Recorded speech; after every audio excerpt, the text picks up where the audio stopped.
आइए अब देखते हैं यूपी की 20 बड़ी खबरें यूपी 2020 में। लखनऊ में आज वन नेशन वन इलेक्शन पर छात्र सम्मेलन का आयोजन, सीएम योगी करेंगे संबोधित। सड़क सुरक्षा को लेकर सीएम योगी सख्त, कहा कि बाइकर्स के हित में नो हेलमेट नो फ्यूल कानून बुरा लगता है, लेकिन ये कानून आपकी रक्षा करता है। यूपी परिवहन विभाग की कई योजनाओं का लोकार्पण, सीएम योगी ने 48 ऑनलाइन सेवाओं का शुभारंभ किया, 551 नई बसों को हरी झंडी भी दिखाई। लखनऊ में आज बीएसपी की बैठक, पार्टी सुप्रीमो मायावती तय करेंगी यूपी पंचायत चुनाव का रोडमैप, बीएसपी संगठन में हो सकता है बदलाव। आकाश आनंद के ससुर अशोक सिद्धार्थ ने बीएसपी चीफ मायावती से माफी मांगी, कहा कि आगे से ऐसी गलती नहीं होगी। मायावती ने अशोक सिद्धार्थ को माफ किया, कहा कि उम्मीद है पार्टी को आगे बढ़ाने में मदद करेंगे। अखिलेश यादव ने की अमेरिका से बेहतर रिश्ते की वकालत, कहा कि हम अमेरिका को नहीं छोड़ सकते हैं। चीन से संबंध को लेकर मोदी सरकार को आगाह भी किया। यूपी के कन्नौज में प्राइवेट लाइनमैन ब्रजेश राठौर के परिवार से मिले अखिलेश यादव, ब्रजेश राठौर की करंट लगने से मौत हुई थी। अखिलेश यादव की सरकार से मांग, जिसकी लापरवाही से ब्रजेश की जान गई है उस पर कार्रवाई हो, परिवार पर लगे झूठे मुकदमे वापस लिए जाएं।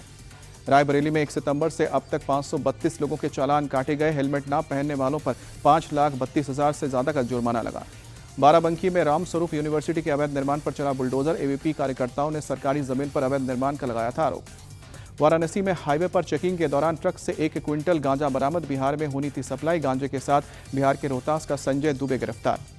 लखनऊ में सीएम आवास के बाहर एक एक्ट्रेस ने आत्मदाह की कोशिश की, हरियाणवी सिंगर उत्तर कुमार का लगाया था रेप का आरोप। सिंगर पर रेप का आरोप साबित नहीं होने के बाद आत्मदाह की कोशिश 2024 में दर्ज कराया था मुकदमा। यूपी के संभल में बुलडोजर एक्शन, सपा नेता नवाब इकबाल महमूद ने सरकारी जमीन पर अवैध कब्जा करके रखा था। यूपी के बिजनौर में रोड बस के ड्राइवर की लापरवाही, बस में चाबी लगाकर गाड़ी से उतरा एक नशेड़ी ने बस को तेज रफ्तार में भगा दिया। अनियंत्रित होकर बस सड़क के नीचे उतरी, बस में सवार यात्रियों को मामूली चोटें आई। बस से टकराने के बाद कई गाड़ियां भी क्षतिग्रस्त हुई। मेरठ के अंडर कंस्ट्रक्शन अब्दुल्ला रेसिडेंसी को लेकर विवाद, प्लॉट सिर्फ मुस्लिम समुदाय के बेचने का आरोप। अब्दुल्ला रेसिडेंसी के मैनेजर ने धार्मिक आधार पर भेदभाव की बात को गलत बताया, कहा कि पास में जो मस्जिद है वो रेसिडेंशियल एरिया का हिस्सा नहीं है। पीलीभीत में करीब 58 लाख रुपए की साइबर ठगी का भांडाफोड़, डिजिटल अरेस्ट पर उगाही करने वाले गैंग के 5 आरोपी पुलिस के हत्थे चढ़े। और अब देखिए बिहार की 20 बड़ी खबरें बिहार 2020 में। बिहार के सीएम नीतीश कुमार आज महिला रोजगार योजना की करेंगे शुरुआत, गांव के स्तर पर आवेदन करने की प्रक्रिया आज से शुरू होगी। बिहार के औरंगाबाद में आज एनडीए का कार्यकर्ता सम्मेलन, डिप्टी सीएम विजय सिन्हा होंगे शामिल। पटना में तेजस्वी यादव के घर पर महागठबंधन की बड़ी बैठक, सभी घटक दलों के नेता पहुंचे, सीट शेयरिंग और चुनावी रणनीति को लेकर चर्चा। बिहार सरकार से आरजेडी नेता तेजस्वी यादव का सवाल, पिछले 20 सालों में लोगों की बुनियादी जरूरतों पर ध्यान क्यों नहीं दिया। विकासशील इंसान पार्टी के संस्थापक मुकेश सहनी ने कहा कि हम हर सीट पर चर्चा कर रहे हैं, हमारी चर्चा बहुत सुचारू रूप से हो रही है। मुकेश सहनी का बयान, बोले कि हमें तेजस्वी यादव में नेतृत्व में चुनाव लड़ना है, महागठबंधन में सीट को लेकर कोई विवाद नहीं है। जन स्वराज के संस्थापक प्रशांत किशोर का आज बिहार के किशनगंज पहुंचने की खबर, रैली को करेंगे संबोधित। तेजस्वी यादव को डिप्टी सीएम विजय सिन्हा का जवाब, कहा कि बिहार को बर्बाद करने वाले अंतिम पायदान पर बैठे लालू यादव पुत्र मुंह में धृतराष्ट्र बने। जीएसटी सुधार पर सवाल को लेकर तेजस्वी पर भड़के डिप्टी सीएम विजय सिन्हा, बोले कि सोने की चम्मच लेकर पैदा होने वालों को जीएसटी समझ नहीं आएगा। जेडीयू नेता नीरज कुमार ने तेजस्वी यादव का नाम डिकोड किया, कहा कि तेजस्वी यानी कि टोटल इगोइस्टिक, बिहार को काम चाहिए ना कि ड्रामा। जेडीयू प्रवक्ता राजीव रंजन बोले, तेजस्वी यादव और उनके परिवार ने बिहार को लूटा, ये लोग कभी बिहार और बिहारियों का भला नहीं कर सकते। हिंदुस्तानी आवामी मोर्चा का तेजस्वी पर पलटवार, संतोष सुमन बोले, तेजस्वी को अपने पिता के शासन पर सवाल उठाना चाहिए, जंगल राज में घर से निकलना मुश्किल था। आरजेडी प्रवक्ता मृत्युंजय तिवारी बोले, सरकार के पास तेजस्वी के सवालों का कोई जवाब नहीं है, उल्टा उनके विजन और उनकी सोच को ही चुरा लिया है। गिरिराज सिंह का राहुल और तेजस्वी पर अटैक, बोले कि एसआईआर ने इनके चेहरे बेनकाब कर दिए हैं। 65 लाख नाम काटने पर हल्ला कर रहे थे, अब 79 लाख नाम काटने को कह रहे हैं। गिरिराज बोले, राहुल ने तेजस्वी के सीएम बनने का सपना चकनाचूर कर दिया, तेजस्वी ने तो राहुल को प्रधानमंत्री बना दिया, लेकिन राहुल ने एक बार भी तेजस्वी का नाम नहीं लिया। बिहार को लेकर विवादित ट्वीट पर किरकिरी के बाद केरल कांग्रेस के सीनियर नेता बीटी बलराम का इस्तीफा, पार्टी के सोशल मीडिया विंग प्रमुख का पद छोड़ा। एनडीए के सहयोगी चिराग पासवान पर जीतन राम मांझी का अटैक, कि 2020 में हम उनका चाल चरित्र जानते हैं, ऐसा कोई काम न करे जिससे एनडीए कमजोर पड़े। अररिया में गरजे जन स्वराज प्रमुख प्रशांत किशोर, कहा कि बिहार की जनता का मूड तय है, इस बार लालू, नीतीश और मोदी की विदाई तय, नवंबर में बड़ा बदलाव। छोटे भाई तेजस्वी के डांस पर तेज प्रताप यादव ने सुर बदले, नचनिया कहने के बाद अब बोले, हर किसी को अपना हुनर दिखाने का अधिकार है, अगर वो डांस करना चाहते हैं तो करें।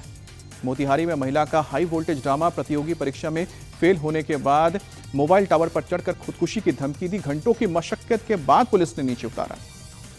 अब देखते राज्य की 20 बड़ी खबरें राज्य 2020 में। उपराष्ट्रपति चुनाव को लेकर दिल्ली में बीजेपी सांसदों के लिए आज से 2 दिन के वर्कशॉप का आयोजन है। सभी सांसदों को शामिल होने के निर्देश। जीएसटी रिफॉर्म पर पीएम का होगा सम्मान।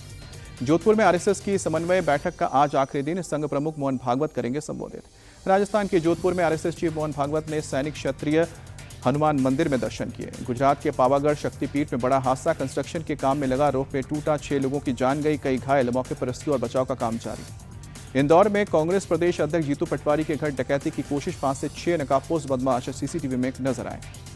दिल्ली के जेएनयू कैंपस में तेंदुए की दहशत, एक छात्र ने तेंदुए को देखने का दावा किया, हालांकि वन विभाग के सर्च में नहीं मिला तेंदुआ। पश्चिम बंगाल के नेता प्रतिपक्ष शुभेंदु अधिकारी का बयान, बोले एसएससी परीक्षाओं में कोई पारदर्शिता नहीं है, टीएमसी कैडर और एजेंट प्रश्न पत्र बेच रहे हैं। आंध्र प्रदेश के विजयवाड़ा में एसएफआई के सदस्यों ने प्रदर्शन किया, ट्यूशन फीस को लेकर सड़कों पर उतरे। उज्जैन के शिप्रा नदी में गिरी कार, मौके पर चलाया गया बचाव और तलाशी अभियान, बीती रात हुआ हादसा। पुलिस के मुताबिक कार में कितने लोग थे फिलहाल पुष्टि नहीं हुई है। एसडीआरएफ की टीम ने देर रात तलाशी अभियान चलाया। भारी बारिश के बीच दिल्ली के बदरपुर में 4 मंजिला इमारत भरभराकर गिरी, जर्जर इमारत में हुए हादसे में कोई हताहत नहीं। इंदौर के राजा रघुवंशी मर्डर केस में 790 पन्ने का चार्जशीट दाखिल किया गया। मेघालय पुलिस ने पत्नी सोनम, उसके प्रेमी राज पुष्पा समेत 5 लोगों को आरोपी बनाया। दिल्ली पुलिस ने इंटरस्टेट आर्म्स सप्लाई गैंग का भांडाफोड़ किया, 2 आरोपी अरेस्ट, 15 सेमी ऑटोमेटिक पिस्टल बरामद की। महाराष्ट्र के पुणे के नानापेट इलाके में गैंगवॉर, एनसीपी नेता की हत्या के आरोपी गैंगस्टर के बेटे की गोली मारकर हत्या, 1 हमलावर गिरफ्तार। तेलंगाना में 12,000 करोड़ की ड्रग्स फैक्ट्री का पर्दाफाश, पुलिस ने 32,000 लीटर रॉ एमडी ड्रग्स जब्त की, 13 आरोपी अरेस्ट। उत्तराखंड के हरिद्वार के अस्पताल में बवाल, इलाज के दौरान मरीज की मौत पर हंगामा, मृतक के परिवार का एनेस्थेशिया के ओवरडोज से मौत का दावा। राजस्थान के दौसा में दिल्ली मुंबई एक्सप्रेस वे पर बड़ा हादसा, ट्रक ने पैदल जा रहे लोगों को कुचला, 5 लोगों की मौके पर मौत, कई लोग घायल। राजस्थान के जयपुर में बड़ा हादसा, बारिश के चलते सुभाष चौक सर्किल इलाके में घर ढह गया, मलबे में दबने से 2 लोगों की जान गई। भारत समेत दुनिया भर के कई देशों में आज लगेगा पूर्ण चंद्र ग्रहण, 82 मिनट तक खून की तरह लाल दिखेगा चांद। चंद्र ग्रहण आज रात को 9:58 पर शुरू होगा, रात को 1:26 पर खत्म होगा, रात 11:42 पर आसमान में पूर्ण चंद्र ग्रहण दिखाई देगा। और अब मौसम की 20 बड़ी खबरें। दिल्ली और यूपी समेत देश के कई हिस्सों में आज भारी बारिश का अनुमान, राजस्थान में कई जगहों पर बारिश का रेड अलर्ट। उत्तराखंड के उत्तरकाशी में फिर फटा बादल, नौगांव बाजार के सियोरी फल पट्टी में घर दुकानों पर घुसा पानी। अचानक आई बाढ़ के चलते एक आवासीय भवन गदेरे के मलबे में दबा, एक मिक्सचर मशीन और कुछ दुपहिया वाहन भी बह गए। पंजाब सरकार ने बाढ़ के हालात को देखते हुए स्कूलों की छुट्टी बढ़ाने का फैसला किया, राहत और मेडिकल की सेवा पहुंचाने का काम जारी। पंजाब में 1900 से ज्यादा गांव पानी में डूबे, करीब 4 लाख की आबादी बुरी तरह से प्रभावित हुई। अब तक बारिश और बाढ़ में 47 लोगों की जान गई। पंजाब के फजिल्का में 40 गांव बाढ़ में डूबे, 4000 से ज्यादा लोगों को सुरक्षित जगहों तक पहुंचाया गया। मंत्री तरुणप्रीत सिंह सोंड ने जानकारी दी।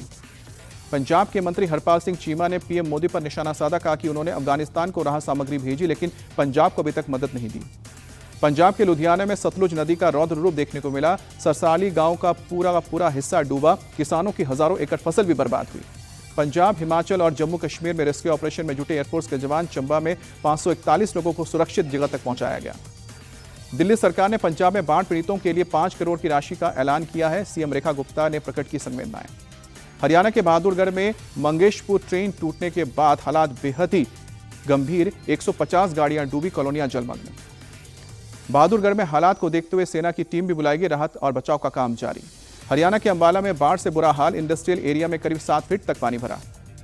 अंबाला के बाढ़ प्रभावित इलाकों में पहुंचे कांग्रेस के सांसद दीपेंद्र हुड्डा, बोले कि जो लोग भी बाढ़ से प्रभावित हुए हैं उन्हें मुआवजा दिया जाए। कुरुक्षेत्र दौरे पर पहुंचे मुख्यमंत्री नायब सिंह सैनी, बाढ़ प्रभावित इलाकों का जायजा लिया। जम्मू कश्मीर के सीएम उमर अब्दुल्ला ने भरोसा दिया, कहा कि कुदरती आपदा से पीड़ितों की हरसंभव मदद करेंगे। अयोध्या में सरयू नदी का जलस्तर खतरे के निशान से ऊपर पहुंचा, लगातार हो रही बारिश का असर। दिल्ली से भारतीय युवा कांग्रेस ने बाढ़ प्रभावित राज्यों को भेजा है राहत सामग्री, ट्रकों को हरी झंडी दिखाकर राहत सामग्री भेजी गई। राजस्थान में भी मूसलाधार बारिश के चलते बाढ़ जैसे हालात, उदयपुर में नदियों का पानी ओवरफ्लो होकर अब शहरों में पहुंचा, घरों में पानी घुसा। हिमाचल प्रदेश के सिरमौर में लैंडस्लाइड और से तबाही, बड़े बड़े पत्थर टूटकर नीचे आए, कई घरों को भी नुकसान पहुंचा।